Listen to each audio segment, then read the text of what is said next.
So, Hare Krishna and welcome everybody to a new session of कथामृत के नए सत्र में सबका स्वागत है। तो बहुत एक इंटरेस्टिंग कथा है ये रामचरितमानस में इसका वर्णन आता है। सो द इशू ऐसा है कि वाल्मीकि रामायण में इसका कहीं पर भी कोई भी विवरण, कहीं पर भी नरेशन कुछ नहीं आया।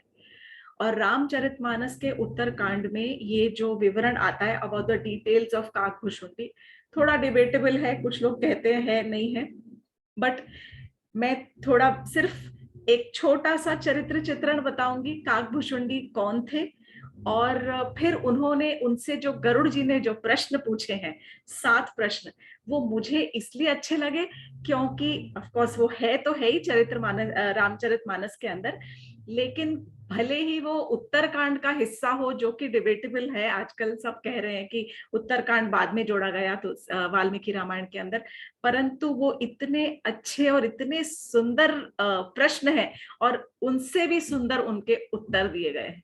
और उन उत्तर के अंदर जो हमारी पूरी फिलॉसफी का जो सार है वो एक्चुअली उसके निचोड़ में अगर निकलता है, तो अगर अमृत बूंद वहां से निकल रही है तो एक बूंद लेने में कोई हर्ज नहीं। ये ऐसा मेरा विचार है। तो हमने सुना पिछले उसमें भी कि गरुड़ जी ने त्रेता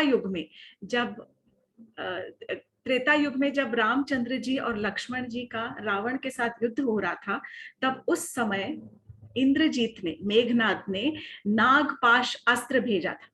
अस्त्र और शस्त्र में फर्क ये होता है कि शस्त्र माने कोई भी आयुध जो होते हैं, वेपन्स, तलवार है, गदा है, शूल है, तीर कमान है, और अस्त्र जो होते हैं वो दे आर मिसाइल्स, ब्रह्मास्त्र, उस टाइप के जो मिसाइल्स हैं उनको अस्त्र कहते हैं।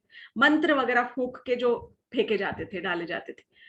तो वो नागपाश जो था वो एक अस्त्र था जो कि मंत्र से चढ़ाकर और तीर पर चढ़ाकर, और जब इंद्रजीत ने फेंका तो उस तीर में से लाखों जो सर्प थे वो निकले और उन्होंने रामचंद्र जी और लक्ष्मण जी को बांध लिया। और नागपाश में वो इतनी बुरी तरह से बंध गए कि एक्चुअली लिखा है रामायण के अंदर कि उनको सर्प के डसने से भी, जो उनके कई जगह पे डसा भी, और उसकी वजह से और टाइट कस के बांधने से दोनों भाई वहां पर मूर्छित हो गए।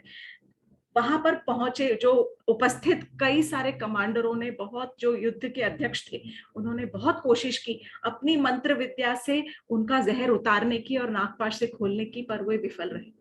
उस समय कहा गया है, ये तो ऑफ कोर्स है क्योंकि युद्ध कांड तक तो everything is truth, is reality, क्योंकि वाल्मीकि रामायण का ये युद्ध कांड का भाग है कि गरुड़ जी अपने पंख फैलाए हुए, एकदम वज्र के समान सुंदर गोल्डन कलर के सुनहरे पंख फैलाए हुए, तुरंत वे गोलोक से उतरे हैं, वैकुंठ लोक से उतरे हैं। और जैसे ही वो उतरे हैं, क्योंकि सर्प उनका भक्षण का, भोजन का वो है, वो भोजन ही सर्प का करते हैं, तो उन्हें देखते ही सारे के सारे सर्प उन्होंने भगवान जी को छोड़ दिया और वो वहां से भाग गए। तब गरुड़ जी ने अपने हाथों के स्पर्श से रामचंद्र जी के हाथों को और लक्ष्मण जी के चेहरे को सहलाया है, और लिखा है कि उनके सहलाते ही रामचंद्र जी और लक्ष्मण जी के शरीर के सारे जो घाव थे वो भर गए। तब उनकी मूर्छा जागी और रामचंद्र जी ने हाथ जोड़कर गरुड़ जी से कहा कि हे जो भी आप हो प्रभु, आप मुझे बताएं कि आप हो कौन, आप जैसा मित्र हम पाकर धन्य हो गए। गरुड़ जी को बड़ा आश्चर्य होता है। गरुड़ जी उस समय उनसे कहते हैं कि हे प्रभु, आप मुझे इस प्रकार क्यों संबोधित कर रहे हो, क्योंकि मैं तो आपका नित्य दास और नित्य सेवक हूं। और इस प्रकार कहकर और उनको चेतावनी देकर कि यहाँ पर थोड़े राक्षस लोग हैं, आप थोड़ा संभल कर और इनकी जो मायावी शक्तियों से थोड़ा संभल कर युद्ध कीजिए, ये कहकर गरुड़ जी वहां से चले जाते हैं। युद्ध पुनः प्रारंभ हो जाता है। जब गरुड़ जी चले जाते हैं तो गरुड़ जी के मन में पहला शंका आती है कि अगर ये प्रभु है, मेरे प्रभु हैं, तो इन्होंने मुझे पहचाना क्यों नहीं? अगर ये मेरे प्रभु हैं तो ये नागपाश में बंधे क्यों? नागपाश का तो मैं भक्षण करता हूं, नागों का। ये सबकी रक्षा करने वाले हैं, मैं इनकी रक्षा करने वाला कौन होता हूं? और ऐसा सामर्थ्य मुझ में कहां से इन्होंने दिया और क्यों दिया कि मैं इनकी रक्षा करूं?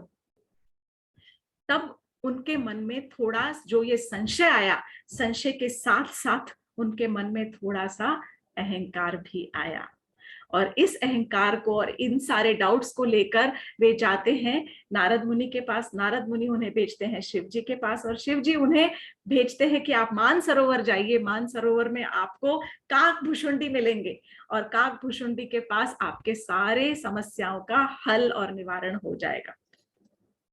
जब गरुड़ जी वहां पहुंचते हैं तब उस समय काकभुशुंडी जो है वो एक कौवों की सभा को, काकभुशुंडी एक साधु है जो कि कौवे के शारीरिक रूप में जिनकी आत्मा बंधी हुई है। हम सब एक आत्मा स्वरूप हैं और अलग अलग शरीर के अंदर हम बंधक हैं। इसी प्रकार जो काकभुशुंडी है वो भले साधु है, मैं उनका छोटा चरित्र चित्रण करूंगी अभी और फिर उन प्रश्नों पे जाऊंगी जो कि गरुड़ जी ने उनसे पूछे। तो काकभुशुंडी वहां पर कौवों की सभा को रामायण सुना रहे हैं। कहा जाता है कि ये सबसे पहली रामायण थी। वाल्मीकि रामायण से पहले लिखी हुई, पहले गाई हुई, कही हुई रामायण जो है वो आध्यात्मिक रामायण, आध्यात्म रामायण के नाम से जानी जाती है। वो रामायण जो शिव जी ने पार्वती जी से कही, उससे भी पहले जो रामायण कही गई वो काकभुशुंडी ने मानसरोवर पर बैठकर जब और सारे कौवों की सभा को सुनाई। ये भुशुंडी रामायण के नाम से ये प्रसिद्ध है। गरुड़ जी ने वो रामायण की कथा पूरी शुरुआत से अंत तक सुनी और उसके बाद उनकी शंका दूर हुई, उनका अहंकार टूट गया और उन्हें ये महसूस हो गया कि हाँ, मेरे मन में ये शंका आई ही क्यों। पर ठीक है, एवरी डाउट इज वैलिड।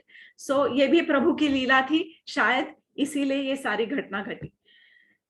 ये कथा सुनने के बाद उसके बाद गरुड़ जी ने काकभुशुंडी से कुछ प्रश्न पूछे। वो प्रश्नों की ओर जाने से पहले सबसे पहले मैं आपको काकभुशुंडी के चरित्र के बारे में बहुत छोटा सा विवरण दूंगी। लिखा गया है जो काकभुशुंडी थे वो एक शूद्र के रूप में पैदा हुए थे अयोध्या में। बड़े शिव भक्त थे, लेकिन शिव भक्त होना अच्छी बात, लेकिन बाकी अन्य देवी देवताओं की, विष्णु भक्तों की, विष्णु भगवान का सबका वे अनादर करते थे। और इसी अनादर के कारण उनको उसके बाद में लिखा गया कि उज्जैन में वो चले गए, वहां पर फैमिन हो गया, अकाल पड़ा और फिर उज्जैन चले गए। वहां पर फिर एक साधु की वो सेवा करने लग गए, साधु के संग में आ गए। लेकिन वो जो साधु थे वो शुद्ध भक्त थे, वो शिव जी के भक्त थे लेकिन शुद्ध भक्त थे, वो किसी का अनादर नहीं करते थे। और ये इसके मन में कपट था, इसका द्वेष था, इसकी जिह्वा बड़ी खराब जो शब्द बोलती थी, सुंदर नहीं थे वाक्य, और बाकी सब देवी देवताओं का ये अनादर करता था। एक बार की बात है जब गुरु आए तो ये इसने गुरु के अपमान किया, अनादर किया कि गुरु के आदर में ये अपनी सीट से, अपनी जगह से उठ के इसने गुरु को प्रणाम नहीं किया।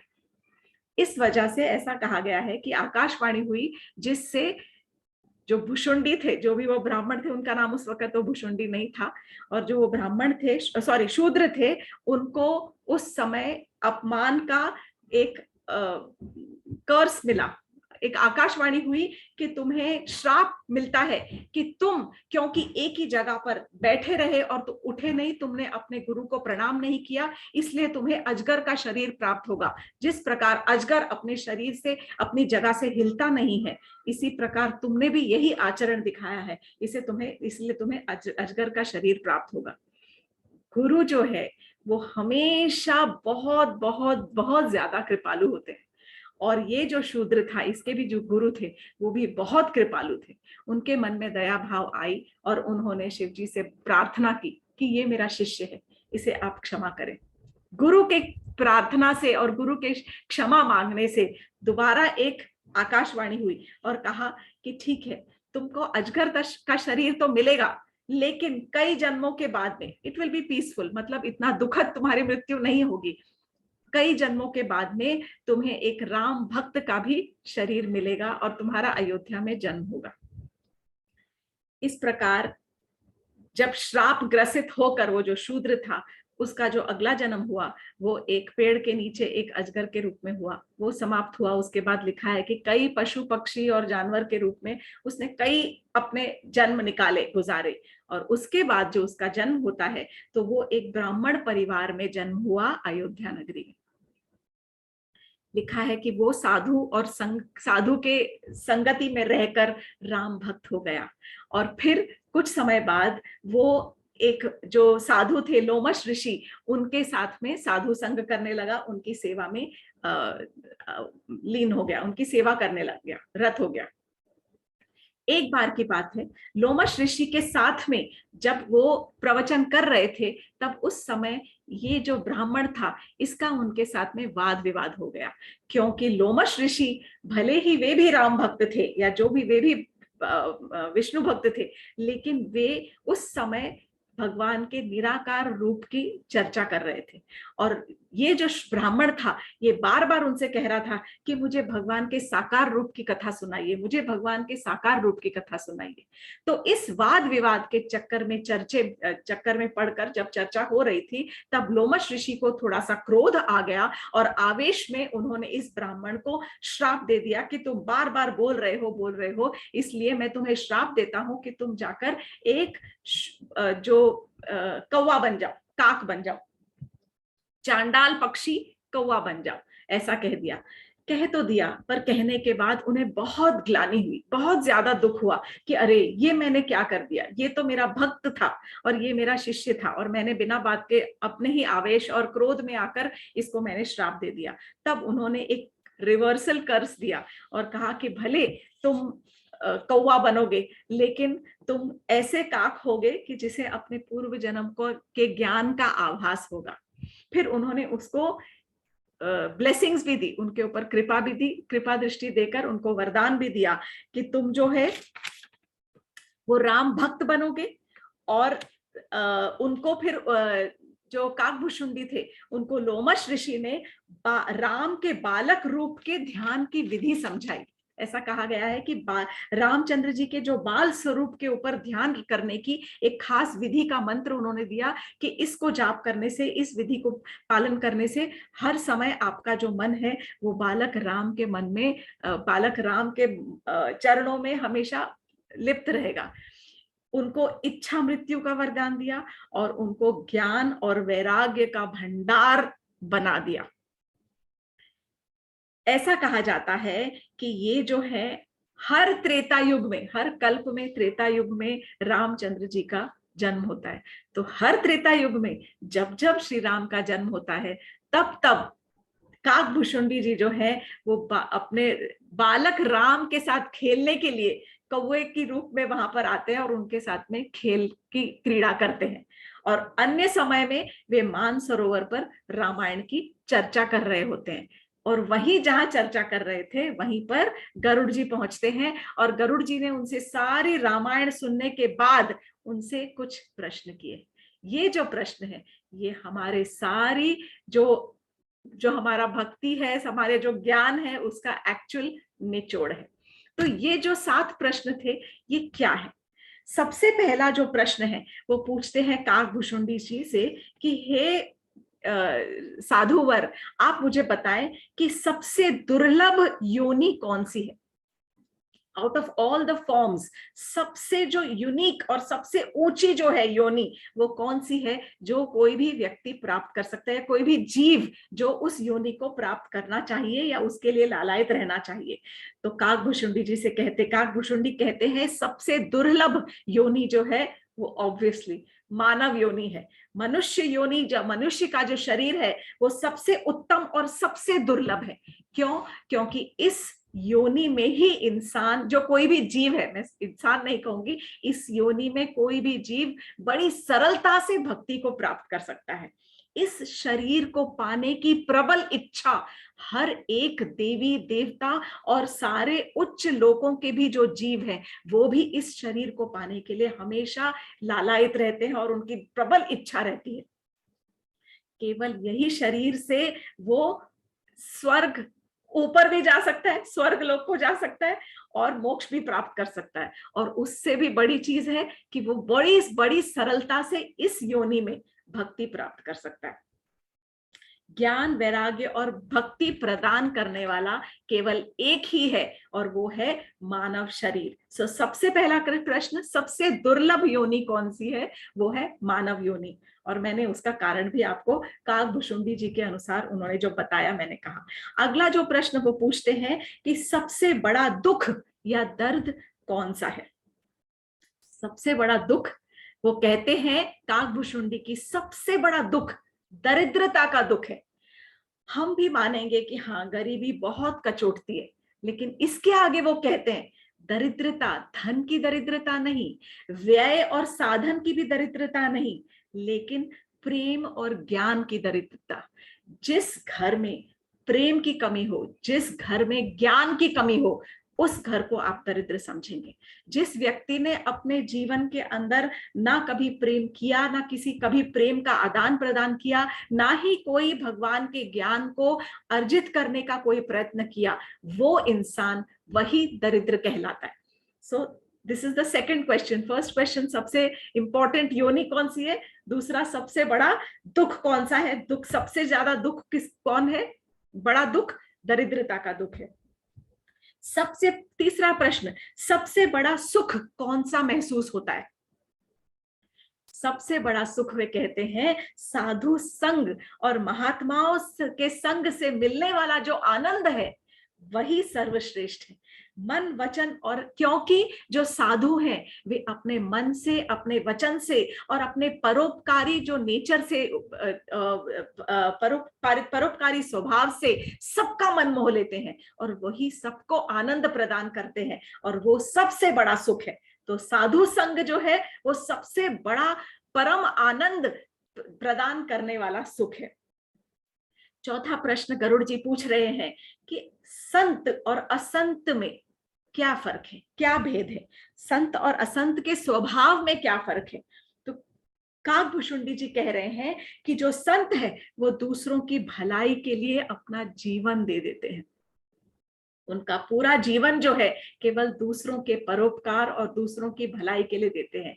ये तो हमने और आपने कई बार देखा होगा। जब हम अपने गुरु महाराज को देखते हैं, जब हम अपने उनके जीवन को देखते हैं, तब हमें ये पूरा एहसास होता है कि हमारे गुरु महाराज, जो गुरु जी हैं, वो अपना पूरा का पूरा जीवन केवल दूसरों की भलाई के लिए, दूसरों के उत्थान के लिए, दूसरों के परोपकार के लिए, उन्होंने किस प्रकार कष्ट सहते हुए भी, शारीरिक कष्ट सहते हुए भी, वे अपना पूरा जीवन इसी चीज में केवल लगा देते हैं। केवल उनके जीवन का एकमात्र ध्येय होता है कि मैं कैसे जो आम जन जाति है, सबको मैं अपने साथ ऊपर उठाकर उनकी शिखा पकड़कर थोड़ा सा ऊपर खींच लूं, थोड़ा सा ज्ञान बांट दूं, थोड़ी सी प्रेम भक्ति बता दूं और थोड़ा सा भगवान के पथ पर चलने का, भगवान की ओर एक कदम, 4 कदम धीरे धीरे ले चलने का उनको मार्ग दिखा दूं।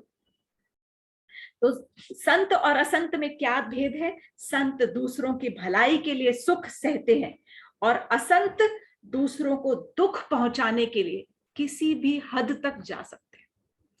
जो संत होगा वो शारीरिक कष्ट झेलकर दूसरों के ऊपर उपकार करने के लिए वो अपने सारे स्वार्थ को तज देता है। परंतु जो असंत है, जो कपट व्यक्ति है, कपटी व्यक्ति है, वो स्वार्थ के, मतलब वो बिना स्वार्थ के दूसरों का अपकार तक नहीं करता। भलाई तो दूर की बात है, बिना स्वार्थ के किसी की मतलब दुख भी नहीं पहुंचाता। और स्वार्थ क्या है उसमें? कि उसमें उसको आनंद आता है, दूसरों को तकलीफ देने में भी उसे आनंद आता है। तो ये संत और असंत के जो भेद हैं, ये काकभुशुंडी जी ने खास सिंपल शब्दों में एक एक चौपाई के अंदर इनका है। जो अगर पढ़ना चाहे तो ये रामचरितमानस के मैं बताती हूँ 120, एक मिनट में, रामचरितमानस के उत्तराखंड में 120 चौपाई, फर्स्ट वर्सेस 1 to 19, इसके अंदर ये सारे जो प्रश्न हैं ये लिखे गए हैं। तो उसके लिए वो एग्जाम्पल दे रहे हैं काकभुशुंडी जी कि जिस प्रकार भोज का जो वृक्ष होता है वो बिना सोचे समझे सबको छाया प्रदान करता है, ऐसा होता है संत, ऐसे होते हैं गुरु महात्मा। और किस प्रकार? जिस प्रकार सूर्य बिना सोचे समझे, जिस प्रकार सूर्य सबको प्रकाश पहुंचाता है, जीवन दान देता है, जिस प्रकार चंद्र सबको शीतलता प्रदान करता है, यही संत साधु महात्मा और संत का स्पेशल चित्रण है। पांचवा प्रश्न वे पूछते हैं कि वेदों के अनुसार सबसे महान पुण्य कौन सा है, which is the greatest merit, सबसे महान जो पुण्य है वो वेदों के अनुसार कौन सा है। तो कहते हैं कि वेदों के अनुसार सबसे जो परम धर्म माना जाता है वो अहिंसा को माना गया है। तो अहिंसा, इसको हम थोड़ा एक्सपैंड करेंगे, नॉट ओनली नॉन वायलेंस, अहिंसा मतलब किसी को हानि नहीं पहुंचाना, ना कोई पेड़ों को ना जानवरों को, but also to extend our compassion, हम अपनी दया भाव सभी जीव जंतुओं की तरफ एक्सपैंड करें। And this also actually Leeds, क्योंकि वो इनडायरेक्टली कह रहे हैं कि वेजिटेरियनिज्म को प्रमोट कर रहे हैं इनडायरेक्टली, और यही जो हम जब हम कंपैशन नेचर बताते हैं, सो जब कंपैशन है, जब कृपालु है, जब दया भाव है मन में, तो वो दया भाव हर एक जीव के प्रति बराबर की होनी चाहिए, फिर वो कोई भी योनि में वो जीव हो, सबके प्रति समभाव और सबके प्रति थोड़ी सी दया भाव होना चाहिए, कंपैशन जिसे हम कहते हैं। तो वेदों में अहिंसा को परम धर्म माना गया है। और उसके बाद जो one more sixth question, very very important, कि वेदों के अनुसार सबसे बड़ा पाप कौन सा है। तो इसका एग्जाम्पल तो एक्चुअली काकभूषुंडी जी के ही चरित्र में से निकलता है। वेदों के अनुसार सबसे बड़ा जो पाप है वो गुरु निंदा का पाप है। ऑल्दो उन्होंने अपने गुरु की निंदा नहीं की थी, लेकिन गुरु का आदर भी नहीं किया था, इसीलिए उनको इतने योनियों से निकलना पड़ा। तो वो उस वक्त काकभूषुंडी जी कहते हैं कि गुरु निंदा करने वाला जो मनुष्य है उसको मेंढक का शरीर प्राप्त होता है, और 1000 वर्ष तक वो उस मेंढक के शरीर में बद्ध रहता है। ब्राह्मण की निंदा करने वाला कौवा बन जाता है। खास वो बता रहे हैं, गुरु निंदा करने वाला 1000 वर्ष तक मेंढक बनता है, ब्राह्मण की निंदा करने वाला कौवा बनता है कई वर्षों तक। जो देवी देवताओं और वेदों का अपमान करते हैं वे नरक को जाते हैं, रौरव नरक लिखा हुआ है, नरक को जाते हैं। जो साधुओं की निंदा करते हैं वे उनको उल्लुओं का शरीर प्राप्त होता है, और जो आम कोई भी और जनता का, जीवों का जो निंदा करते हैं उन्हें चमगादड़ का शरीर प्राप्त होता है। तो actually it is best trying to say that do not talk ill about anyone, कभी किसी की निंदा ना करे। कौन बनना चाहता है चमगादड़, मानव शरीर मिला है सबसे बेस्ट, इसी का ही सदुपयोग करना चाहिए। तो कभी भी किसी की भी निंदा करने का कोशिश करे, प्रयत्न करे कि हम किसी की निंदा में कभी भागीदार भी ना हो। सातवां और वेरी इंपॉर्टेंट क्वेश्चन जो वो पूछते हैं कि काकभूषुंडी जी आप मुझे बताएं कि मन के रोग कौन से हैं। एक्चुअली मानस रोग लिखा है वहां पर, तो मानस रोग को मैं इस प्रकार लूंगी कि ना ही केवल मन के रोग बट मानव शरीर को ग्रसित करने वाले रोग कौन से हैं, और उसका बड़ा डिटेल में काकभूषुंडी जी ने वर्णन किया है, जो कि actually it is the gist of Ayurveda. हमारे आयुर्वेदिक ज्ञान का जो सार है वो इसी के अंदर आता है। और वो कहते हैं कि सबसे बड़ा जो रोग है वो है मोह का रोग। जो मोह, जो अज्ञानता के वश हमारे अंदर घर बैठता है, हम हमेशा समझते हैं ये मेरा है, ये व्यक्ति भी मेरा है, ये चीज भी मेरी है। लोगों से ज्यादा मोह होता है, सामान और चीजें तो थिंग्स तो दे आर अनदर थिंग, लेकिन हमें अपने परिवार जनों से और हमारे एक्सटेंडेड जो फैमिली, फ्रेंड्स, रिलेटिव्स, सबसे हमें ज्यादा मोह होता है। तो ये जो मोह है अज्ञानता के वश आता है, क्योंकि इस शरीर में ये मेरा रिलेटिव है, लेकिन हर शरीर में कोई और रहा है, किस किस से किस प्रकार का मोह। तो सबसे बड़ी बीमारी मोह की बीमारी। और उसके बाद उसका जो इलैबोरेट वो बताते हैं, वो कहते हैं कि जिनके मन में काम है, काम से वात उत्पन्न होता है।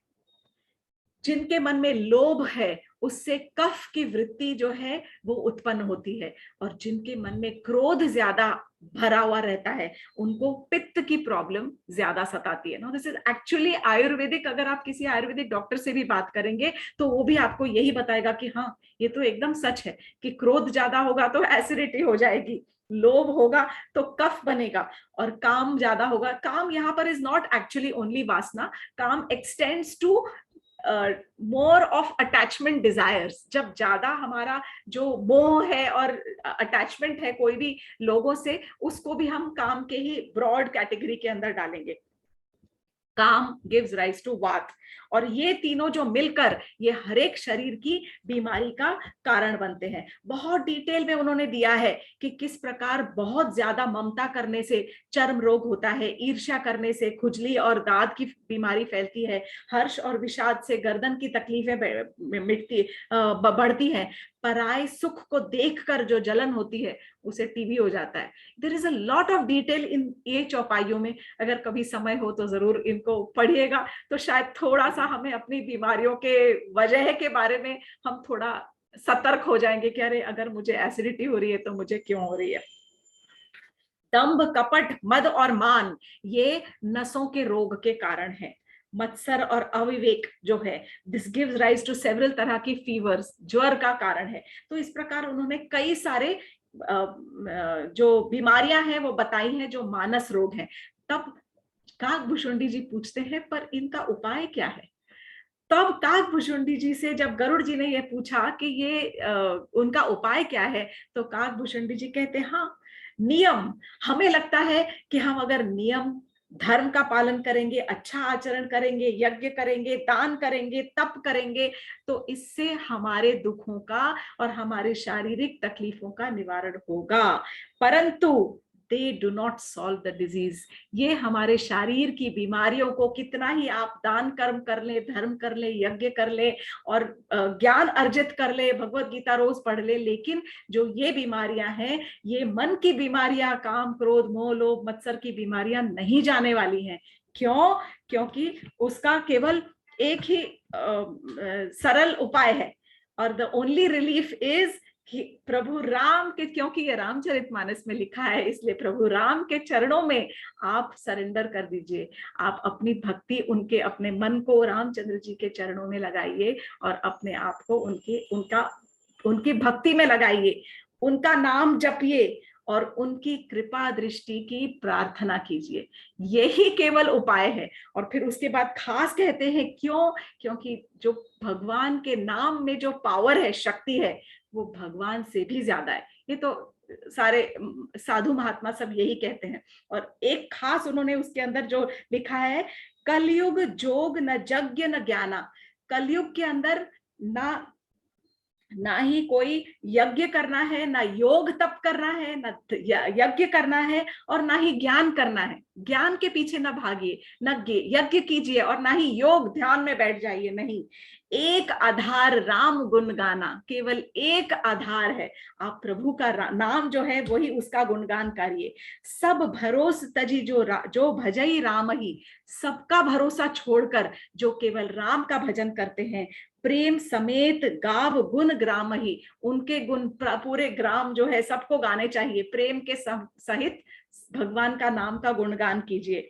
सोई भवतर कछु संशय नहीं, वही व्यक्ति, वही जीव भव का सागर को पार करेगा, इसमें कोई संशय नहीं, कोई डाउट नहीं। नाम प्रताप प्रगट कली माही, भगवान, ये खास सुनिए, नाम प्रताप प्रगट कली माही, अपने नाम के रूप में भगवान कलयुग में, कली में प्रकट हुए हैं। इससे बड़ा और हमें क्या वो गिफ्ट दे सकते थे। कली कर एक पुनीत पुनीत प्रतापा, मानस पुण्य होई नहीं पापा। कोई पाप नहीं होगा, आप केवल सारे जो है सिर्फ पुण्य ही अर्जित करोगे, केवल आप अगर हरि का नाम और भगवान का नाम लेते हो और भगवान की शरण लेते हो। तो ये तो हमारे कलिशंतरण उपनिषद में भी कहा गया है कि भगवान का ही नाम लेना जो है, कि केवल भगवान का ही नाम एक आधार है इस कलयुग में। केवल हरि का नाम, केवल हरि का नाम, केवल हरि का नाम। कलो नास्त्येव नास्त्येव गतिरन्यथा। तो ये जो है कि जब हम पूरे इसका जो हम सार जब पढ़ते हैं, तो सारा, भले अगेन एज आई सेड कि ये जो पूरा जो काकभूषुंडी का जो संवाद है, ये वाल्मीकि रामायण में है ही नहीं। ये केवल तुलसीदास जी की रामचरितमानस के अंदर है। वेदर वी एक्सेप्ट इट और we don't accept it, but it does not take away from the fact, जो सच है उसको हम नकार नहीं सकते, क्योंकि ये प्रभु के नाम का जो गुण है, जो प्रभु के नाम का जो महिमा है, वो हर ग्रंथ में बारंबार आता है कि कलयुग में केवल प्रभु का नाम ही आधार है। तो ये काकभूषुंडी के जो ये 7 प्रश्नों के जो उत्तर उन्होंने दिए हैं, मुझे बहुत, मेरे मन को थोड़े छुए, मुझे अच्छा लगा। कुछ पॉइंट्स बहुत अच्छी लगी, जैसे कि गुरु की निंदा नहीं करनी चाहिए, किसी की निंदा नहीं करनी चाहिए। सबसे बड़ा जो दुख किस चीज का है? दरिद्रता का। जहां पर प्रेम ना हो और ज्ञान ना हो वो दरिद्र है। सबसे बड़ा सुख कौन सा है? सबसे दुर्लभ, सबसे बड़ा सुख कौन सा है? साधु संघ का सुख। और सबसे दुर्लभ योनि जो हम सबको प्राप्त है, मनुष्य की योनि और मनुष्य का शरीर। इस यहीं पर मैं कथा को विराम दूंगी। आशा है कि ये कथा से हम एक मोती भी अगर अपने घर में ले जाते तो मोती जोड़ जोड़कर एक सुंदर सा हरि नाम की माला पहनने को अच्छा लगता है। It's a good idea. Thank you very much. Hare Krishna, जय श्री कृष्णा।